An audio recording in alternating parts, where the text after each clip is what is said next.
Members देखो, market में आज काफी सॉलिड मोमेंटम आते हुए दिखाई दी। 24,300 को निफ्टी क्रॉस करता हुआ दिखाई दिया।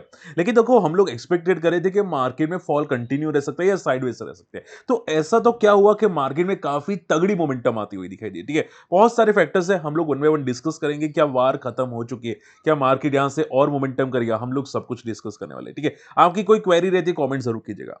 देखो, आज के दिन के अंदर सबसे ज्यादा जो मोमेंटम किया वो डिफेंस स्टॉक के अंदर। ठीक है, मैंने ऑलरेडी आपको एक्सप्लेन किया था वीकली एनालिसिस के अंदर कि कौन सा सेक्टर बेस्ट हो सकता है नेक्स्ट वीक के, यानी कि करंट वीक के अंदर। उसमें यहाँ पे डिफेंस स्टॉक बताए थे, काफी अच्छी डिफेंस स्टॉक्स में मोमेंटम आती हुई दिखाई दी। ओके, चलिए मुद्दे पे आ जाते हैं। देखो, अगर कोई वन शॉट में आंसर करे कि सर क्या मार्केट में जो फॉल आना था वो खत्म हो चुका है क्या, मैं आपको बोलूंगा नो। ठीक है, आंसर इज नो, फॉल खत्म नहीं हुआ है। ठीक है, देखो आज का पुलबैक का बहुत सारे रीजन थे। फ्राइडे को आप देखोगे एफआई की खरीदारी थी, आप सभी लोग जानते हैं। ठीक है, लगातार एफआई खरीदारी करते हुए दिखाई दिए थे, ये मैंने ऑलरेडी यहां पे बताया था कि एफआई की तगड़ी खरीदारी है।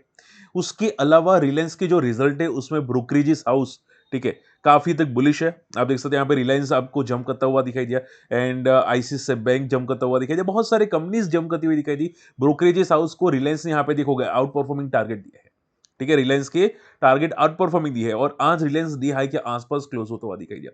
तो आज की रैली की वजह सेकंड है वो है एफआई। पहली वजह है एफआई की कंटिन्यूसली बाइंग। ठीक है, सेकंड है FI and sorry Reliance, and तीसरा वजह आ जाती है यहाँ पे ग्लोबल क्लोज। ठीक है, देखो यूएस मार्केट, सभी मार्केट आप देखोगे डाउ जोन्स एंड सभी मार्केट काफी तक रिकवर करते हुए दिखाई दिए।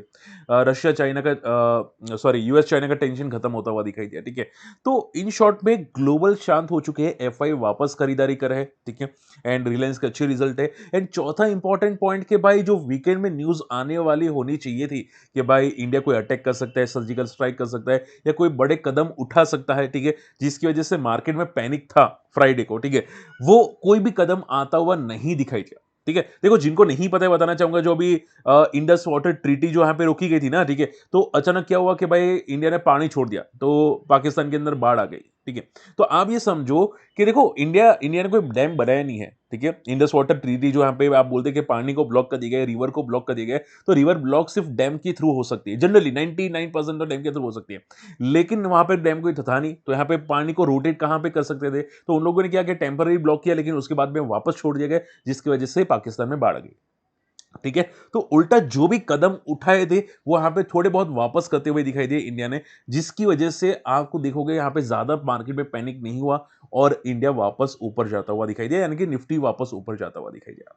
ठीक है, तो शॉर्ट एंड सिंपल में ये समझो, मार्केट में कोई नेगेटिव न्यूज नहीं थी, जिसकी वजह से मार्केट में काफी तगड़ी रिकवरी आती हुई दिखाई दी। मैं भी एक्सपेक्टेड करा था कि लेट नाइट कुछ बड़े स्टेटमेंट्स आए या अर्ली मॉर्निंग मंडे को कोई स्टेटमेंट्स आए, लेकिन कोई भी स्टेटमेंट्स आते हुए नहीं दिखाई दी, ना चाइना सॉरी ना इंडिया ना पाकिस्तान के थ्रू। ठीक है, जिसकी वजह से मार्केट में अच्छी खासी तेजी आती हुई दिखाई दी।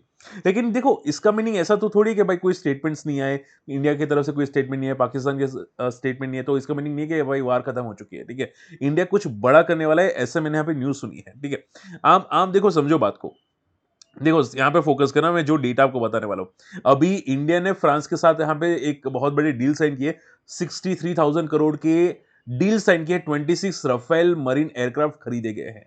ठीक है, तो एयरक्राफ्ट खरीदे गए हैं, इन शॉर्ट में काफी तक डिफेंस में तगड़ी खरीदारी आती हुई दिखाई दे, नॉट स्टॉक्स मैं बात कर रहा हूँ, बहुत बड़ी डील्स होती हुई दिखाई दी है।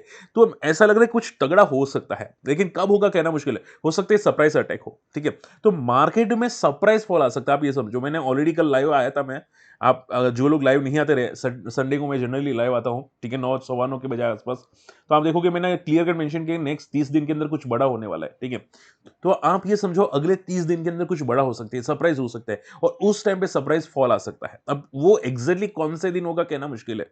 ठीक है, हो सकता था आपको वनडे पता चल जाए, लेकिन यहाँ पे ऐसा कुछ नहीं हुआ, इसकी वजह से मार्केट रिकवर हुआ। आई होप ये पॉइंट क्लियर हो चुका है। ठीक है, तो शॉर्ट एंड सिंपल में कोई negative news is a positive news, जिसकी वजह से मार्केट रिकवर हुआ। अभी रिलायंस की बात करनी चाहिए, सर रिलायंस में क्या होता हुआ दिखाई दिया, क्या रिलायंस पॉजिटिव हो चुका है? देखो, रिलायंस का मैं सिंपल कर देता हूं। रिलायंस की क्लोजिंग आज काफी तक पॉजिटिव थी। ठीक है, रिलायंस आप देखोगे यहाँ पे 5% जंप करता हुआ दिखाई दिया। ब्रोकरेज हाउस बुलिश है, लेवल्स से ऊपर टारगेट आ रहे, करंट लेवल से ऊपर के टारगेट आ रहे, काफी ऊपर के टारगेट आ रहे। ठीक है, तो काफी लोग आउट परफॉर्म है। अब रीजन पता है क्या है? करंट रिजल्ट नहीं, करंट रिजल्ट कोई रीजन नहीं है। ब्रोकरेजेस हाउस बुलिश इसकी वजह से है कि फ्यूचर में 2030 के अंदर तक इनका जो प्रॉफिट ग्रोथ है वो 12% तक बढ़ेगा। कितना?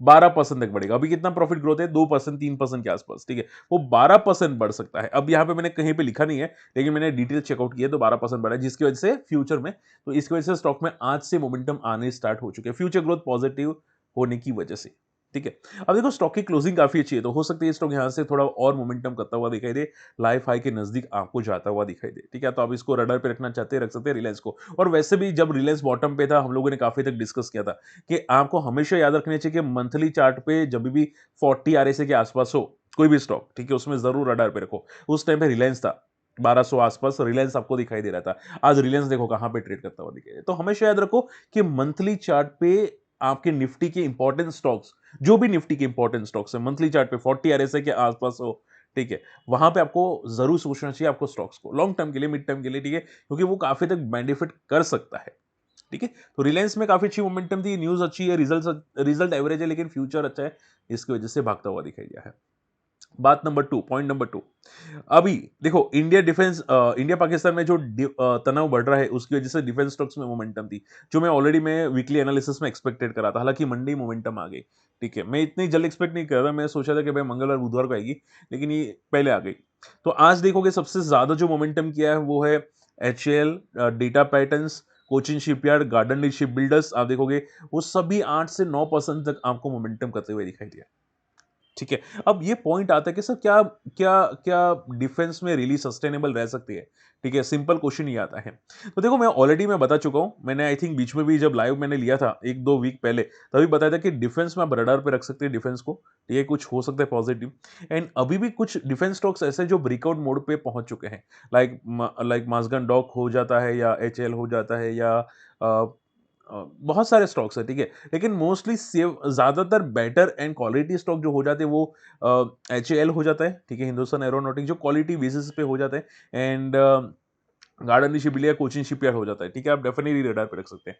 तो गार्डन शिपबिल्ड भी एक ब्रेकआउट मोड पे पहुंच चुका है, कोचिन शिपयार्ड भी एक ब्रेकआउट मोड पे पहुंच चुका है, तो आप डेफिनेटली फोकस कर सकते हैं, क्योंकि आई थिंक कुछ पॉजिटिव होता हुआ आपको जरूर दिखाई दे सकता है, ठीक है। वैसे सबसे बेस्ट प्रायोरिटी तो एचएल जैसा ही है, ठीक है, एचएल ही बेस्ट प्रायोरिटी है। इसके अलावा कुछ देखेंगे तो थोड़ा वॉलिटिलिटी आपको दिखाई दे सकती है। मुझे काफी लोग क्वेश्चन पूछ रहे थे कि सर डेटा पैटर्न कैसा है, ठीक है, तो देखो डेटा पैटर्न भी अच्छा है, लेकिन थोड़ा वॉलेटाइल है। मैं ऐसे मार्केट सिचुएशंस में सेफ्टी में जाना चाहता हूं, ठीक है, कोई ज्यादा रिस्क नहीं, एक सेफ्टी में जाना चाहता हूं, ठीक है। तो अब वैसे आप सेफ्टी के लिए फोकस जरूर कर सकते हैं, ठीक है।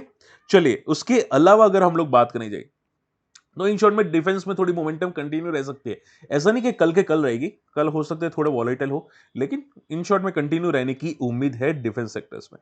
ओके, आरबीएल बैंक देखो नंबर्स बहुत कचरे थे, हम लोगों ने आरबीएल बैंक के नंबर्स डिस्कस किए थे, ठीक है, काफी घटिया नंबर आए थे, one of the worst ever number आए थे, ठीक है। आप देखोगे 80% का प्रॉफिट में डिक्लाइन। अब ये कौन, इसकी वजह से कौन ऊपर जाता है, सिंपल बात, मैं सिंपल कर देता हूं, इसकी वजह से कौन ऊपर जाता है, कोई पप्पा नहीं ऊपर जाता। लेकिन ये आरबीएल बैंक ऊपर क्यों गया? डेफिनेटली अगर करंट रिजल्ट अच्छे नहीं आते और ऊपर गया, तो उसका रीजन ये हो सकता है कि फ्यूचर अच्छा हो सकता है, and answer is yes, future.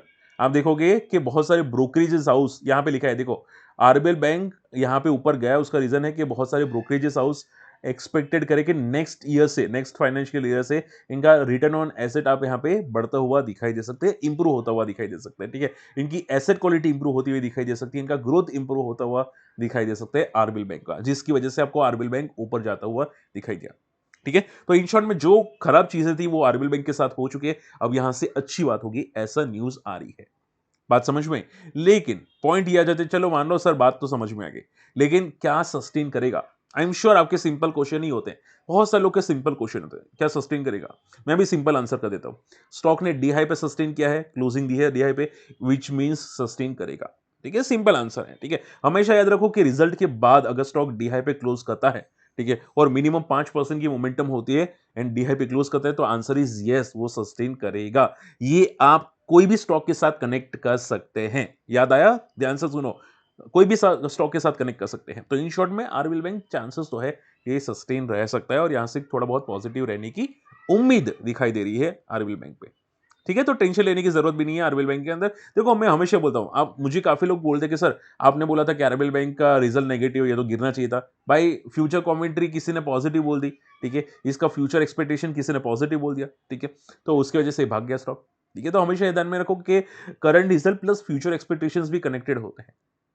ठीक है, तो ये बात आपको ध्यान में जरूर रखनी चाहिए। चलिए, and last not the least sir, Nifty कहां तक जा सकता है, अभी क्लोजिंग कैसी हो सकती है निफ्टी की। देखो निफ्टी की क्लोजिंग अभी भी काफी अच्छी है, ठीक है, लेकिन एक रेजिस्टेंस है 24,400 का, अगर इसके ऊपर क्लोज करता है 24,400 के, तो 24,800 तक जा सकता है आपको निफ्टी। ठीक है, तो पहले देखो कि क्या 24,400 के ऊपर ये सस्टेन करता है कि नहीं निफ्टी। बात समझ में? ठीक है, चलिए आई होप आज का वीडियो समझ में होगा। स्टिल कोई डाउट रहता है कमेंट जरूर कीजिएगा, और हमारे इन्वेस्टर्स ग्रुप को ज्वाइन करने के लिए हमारे लिंक से डीमेट अकाउंट ओपन कर सकते हैं, और अकाउंट ओपनिंग की लिंक आपको यहां पे मिल जाएगी पिंक के अंदर, और वीडियो के डिस्क्रिप्शन कमेंट्स में मिल जाएगी। मिलते अगले वीडियो के अंदर, तब तक के लिए गुड बाय, जय हिंद।